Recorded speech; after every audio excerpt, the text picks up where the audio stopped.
গঠিত হয়েছে নতুন কমিটি। বাংলাদেশ ছাত্র অধিকার পরিষদ চট্টগ্রাম মহানগরের প্রতিনিধি সভা 2025 এবং কমিটি গঠন করা হয়েছে চট্টগ্রামে।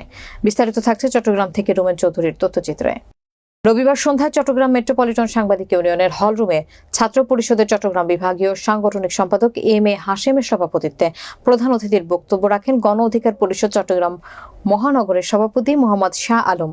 ছাত্র পরিষদের কেন্দ্রীয় কমিটির মানবাধিকার সম্পাদক রবিউল হাসান তানজিমের সঞ্চালনায় বিশেষ অতিথির বক্তব্য দেন কেন্দ্রীয় যুব অধিকার পরিষদের সহসভাপতি এন.এম. নাসির উদ্দিন। গণ অধিকার পরিষদ চট্টগ্রাম মহানগর সাধারণ সম্পাদক মোহাম্মদ ইউসুফ, দপ্তর সম্পাদক গোলাম কিবরিয়া, দক্ষিণ জেলা আহ্বায়ক ডাক্তার ইমদাদুল হাসান, সাধারণ সম্পাদক জাকির হোসেন রাজু সহ আরও অনেকে। এ সময় চট্টগ্রাম মহানগর কমিটি গঠনের জন্য কমিশন হিসেবে নির্বাচন পরিচালনা করেন কেন্দ্রীয় কমিটির যুগ্ম সাধারণ সম্পাদক সায়েদ সাইফুল ইসলাম, চট্টগ্রাম বিভাগীয় সাংগঠনিক সম্পাদক এম.এ. হাশেম এবং কেন্দ্রীয় মানবাধিকার বিষয়ক সম্পাদক রবিউল হাসান তানজিম।